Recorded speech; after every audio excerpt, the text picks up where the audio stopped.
Bonjour à tous, j'espère que vous allez bien. C'est Véronique Gabriel, moi-même, qui vais assurer cette formation sur les bases des compléments alimentaires. Je suis médecin et expert forever pour les compléments alimentaires et les cosmétiques. Nous allons voir ensemble donc un module très généraliste sur l'environnement à connaître autour des compléments alimentaires. Tout d'abord, une définition extrêmement importante. Qu'est-ce qu'un complément alimentaire? Un complément alimentaire, il répond effectivement à une définition. Il faut voir que c'est un élément qui peut être sec, qui peut être buvable. Il a une définition, mais aussi une réglementation très particulière. C'est une denrée alimentaire qui va être une source concentrée de vitamines, de minéraux, de plantes ou d'autres substances, et qui va se présenter sous forme de doses, sous forme de gélules, de comprimés, de sachets, d'ampoules, de flacons.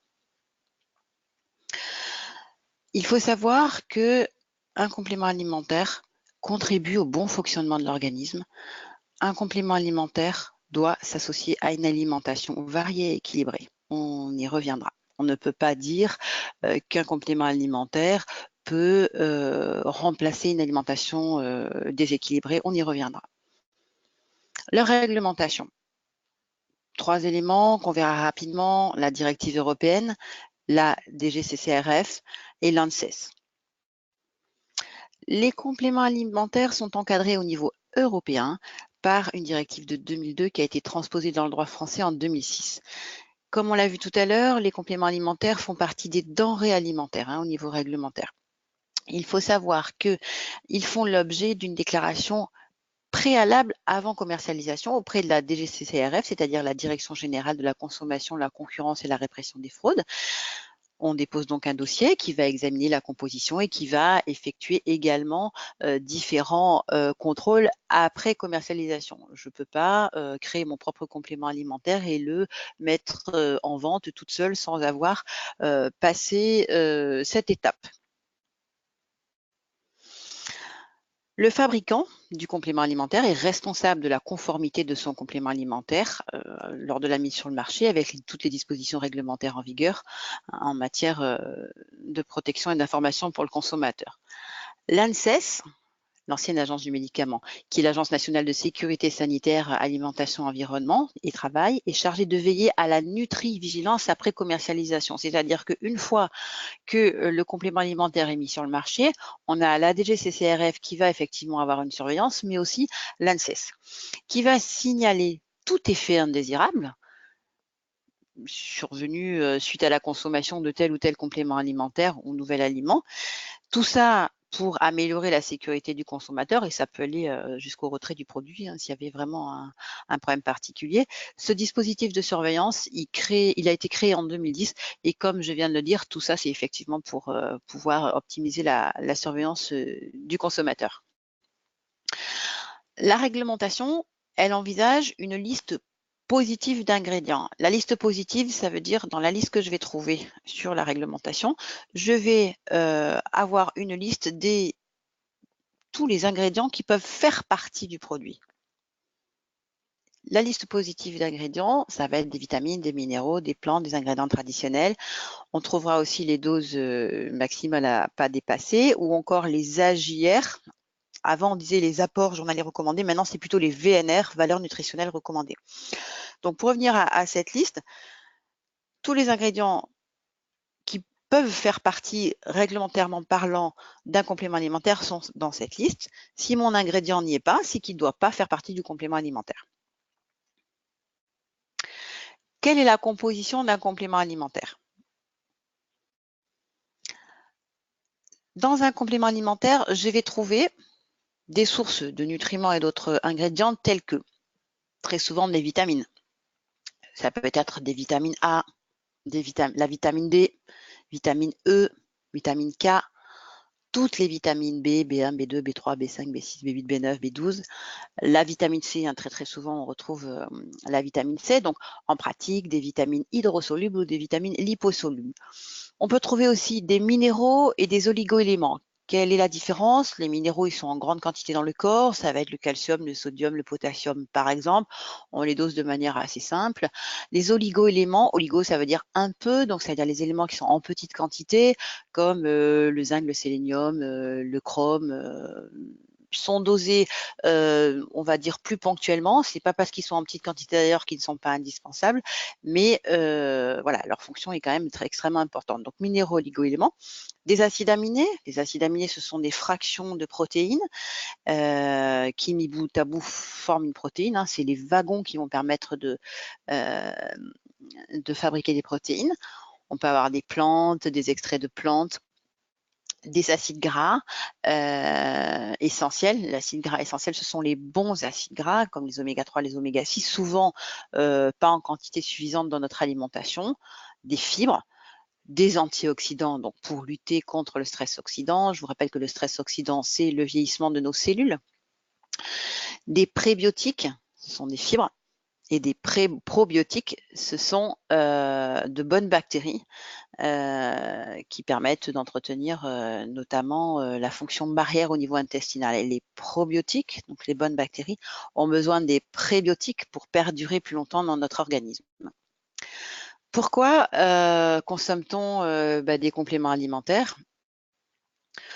Tout simplement pour apporter des micronutriments nécessaires à l'ensemble de nos besoins, avec 3 axes importants: le bien-être, la beauté, la santé que je vais développer. Et quand est-ce qu'on va effectivement consommer des compléments alimentaires? Lors des changements peut-être de nos modes de vie, réduction par exemple la réduction des apports alimentaires en quantité, en qualité. Il y a parfois des moments où on sait que le quotidien nous permet pas d'amener effectivement quelque chose d'optimum en termes alimentaires. Il y a des caps aussi, il y a des périodes, il y a des saisons, pas mal de raisons pour consommer des compléments alimentaires. Comme je disais, il y a 3 axes principaux. Le premier, c'est le bien-être, et dans ce cas, la consommation du complément alimentaire sera là pour optimiser la forme, le tonus, notre confort digestif. Confort digestif, c'est optimiser le transit, optimiser la digestion, le sommeil aussi. On peut être amené à consommer des compléments alimentaires pour optimiser le sommeil. Deuxième axe, la minceur. C'est une grosse demande. On peut jouer effectivement sur le drainage de l'organisme, sur la réduction de l'appétit. Et puis après, il y a la beauté. Dans la beauté, on va trouver l'amélioration de l'aspect cutané, mais également des cheveux, des ongles, etc., etc. Il y a pas mal de choses qui peuvent être optimisées dans ces axes-là avec l'apport de compléments alimentaires. Ce qui est très important de valider, c'est que la consommation de compléments alimentaires a pour but d'améliorer le bien-être, d'entretenir une bonne santé et non de guérir une maladie. C'est extrêmement important de valider ça au niveau du langage autour du complément alimentaire. Qui est-ce qui consomme des compléments alimentaires? On voit sur le petit graphique à gauche qu'on a une majorité de femmes, 26,5% des femmes, qui sont consommatrices de compléments alimentaires, contre un peu moins de la moitié, 12,6% des hommes qui sont effectivement consommateurs de compléments alimentaires. Et les enfants, on est à peu près à 11,5%, et c'est souvent les mamans qui recommandent aux enfants la consommation de compléments alimentaires. Sur cette étude-là, ceci a été enregistré sur les 12 mois qui ont précédé l'étude. On sait aussi que près d'un adulte sur 5 a consommé des compléments alimentaires une fois dans l'année. Les femmes en consomment 2 fois plus que les hommes, ça on vient de le voir ensemble. La consommation est en forte hausse actuellement, c'est-à-dire que de plus en plus, les gens se disent bon, effectivement, qu'est-ce que je pourrais optimiser de manière naturelle pour me sentir bien? Et on a quand même une consommation qui est plus importante l'automne et l'hiver. les températures rafraîchissent, on a plus tendance à tomber malade, etc. Donc la demande d'optimisation de forme, de tonus, de bien-être est plus importante en automne et en hiver.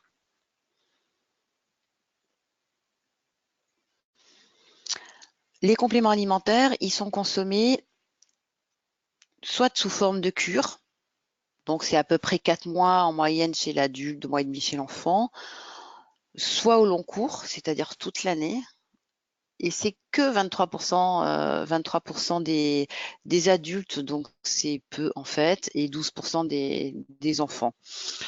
Alors ça, c'est un chiffre qui est intéressant parce qu'en fait, il est vrai qu'une consommation de compléments alimentaires au long cours bien choisie peut être intéressante pour l'optimisation de notre bien-être.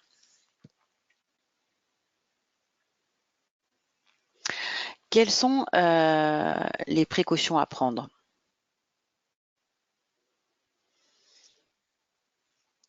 C'est pas parce qu'on prend des compléments alimentaires qu'on fait n'importe quoi. Quand on nous recommande de consommer telle dose, il faut les respecter, ne pas les dépasser. Il faut savoir que certains composés pourraient nous exposer à des surdosages. Je prends 2 exemples. Le calcium, la vitamine D, bon bah, il ne faut pas en avoir des surconsommations. Bon, c'est vrai que la vitamine D, on est tous déficitaires, donc a priori, il n'y a pas de souci. Mais quand on consomme déjà un complément alimentaire avec du calcium, on évite d'en rajouter un autre. Voilà, on pourrait s'exposer à des maux de tête, des choses comme ça. Donc, on fait attention à certains composés, à ne pas les croiser. Donc on ne va pas effectivement prendre plusieurs compléments alimentaires avec le même ingrédient, ou si on a le moindre doute, on va interroger son médecin. Voilà, ça c'est extrêmement important. Les compléments alimentaires ont un étiquetage et sur ces étiquettes des produits, on va trouver certaines informations. Tout ceci est imposé par la réglementation et très intéressant pour le consommateur qui va y retrouver certaines informations. Les indications obligatoires sur l'étiquetage des compléments alimentaires sont les suivants. Premièrement, on va retrouver le nom des catégories des nutriments ou les substances qui caractérisent le produit, par exemple vitamine C, donc acide ascorbique, la portion journalière de produits dont la consommation est recommandée, prendre 1 à 2 par jour par exemple, un avertissement contre le dépassement de la dose journalière indiquée, on va retrouver ça sur l'étiquette, une déclaration visant à éviter que les compléments alimentaires soient utilisés comme substitut d'un régime alimentaire varié. On a parlé en introduction, on ne peut pas, quand on recommande un complément alimentaire, cautionner le fait qu'on a une alimentation totalement déséquilibrée, donc peu importe, on prend des compléments alimentaires et tout va bien. Voilà, on doit toujours rappeler que la base du bien-être et de la forme, c'est d'avoir une alimentation variée et effectivement rajouter des compléments alimentaires pour optimiser l'apport de nutriments. Ça, c'est extrêmement intéressant et important. Dernière chose, un avertissement indiquant que les produits doivent être tenus hors de la portée des enfants. C'est-à-dire que certains compléments alimentaires peuvent avoir un goût sucré ou autre. C'est pas des bonbons. Donc on doit être vraiment strict avec ça. On les tient hors de la portée des enfants. Les étiquettes des produits peuvent par contre contenir des allégations de santé, c'est-à-dire la promesse du produit. Une allégation de santé autorisée, c'est la promesse du produit. Là, et tout ça, c'est réglementé. La réglementation européenne régit donc les allégations nutritionnelles de santé susceptibles d'être indiquées sur les produits. La liste des allégations autorisées est disponible sur le site de la Commission européenne. En d'autres termes, on ne fait pas dire ce que l'on veut à un complément alimentaire. Chaque composé répondra à certaines revendications autorisées quand la quantité nécessaire et suffisante est présente dans le produit. Je prends l'exemple de la vitamine C. Si j'ai suffisamment de vitamine C dans mon produit, je pourrais dire que la vitamine C a un effet antifatigue, que la vitamine C stimule les défenses naturelles. Ça, c'est une allégation autorisée. Une allégation interdite, c'est que si dans mon produit, il n'y a pas suffisamment de vitamine C, je ne peux pas le revendiquer. Voilà.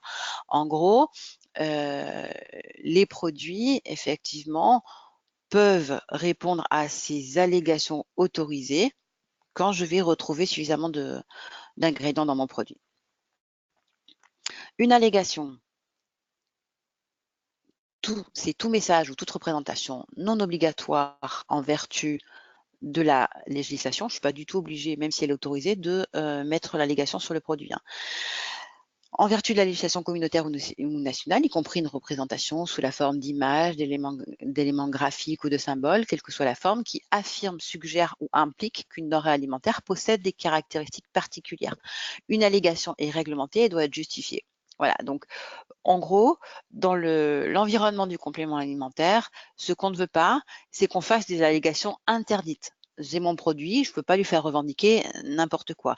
Et en gros, on va vous suggérer et vous dire les allégations qui sont autorisées par rapport au produit. Quelles sont les différences entre un complément alimentaire et un médicament? Ça, c'est vraiment important de voir la limite entre les deux. Un médicament, il soigne une maladie ou une pathologie. Un complément alimentaire, il entretient le bien-être, la forme, la beauté.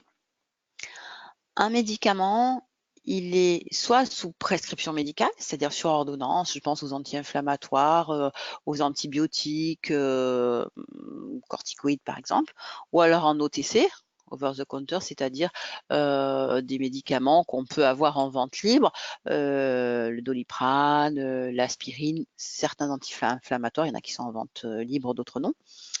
Alors que le complément alimentaire, c'est soit le conseil d'une tierce personne qui va vous dire oh, je te recommande de prendre tel ou tel produit, soit un choix personnel.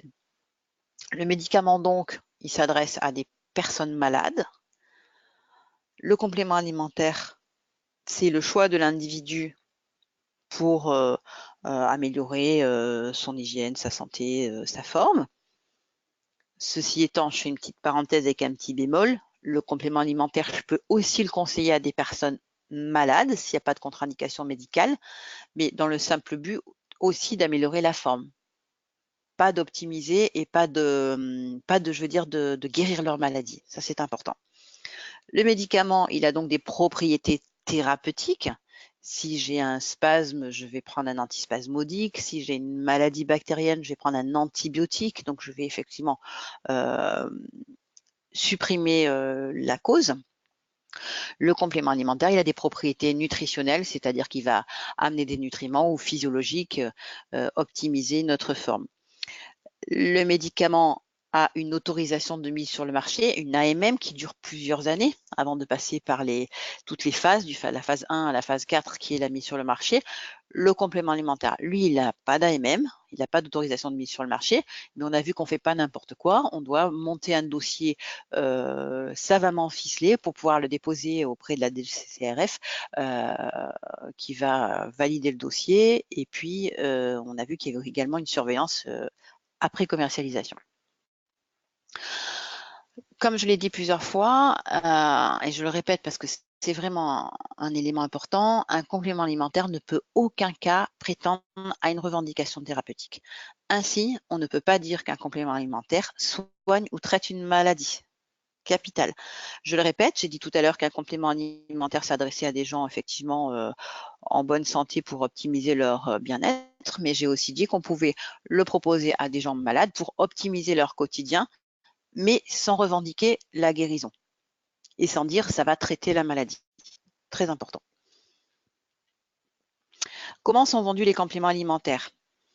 Les compléments alimentaires sont en vente libre, c'est-à-dire qu'ils ne sont pas du tout soumis à la prescription sur ordonnance. On va les trouver en pharmacie, en parapharmacie, où la plupart du temps, on peut avoir un conseil si on le souhaite. On va le trouver dans des magasins spécialisés, magasins diététiques, magasins bio. On va encore les trouver en grande surface, de plus en plus d'ailleurs, avec des corners spécifiques et très souvent déconseillés, ou alors en vente directe comme Forever Living Product avec effectivement le conseil du distributeur.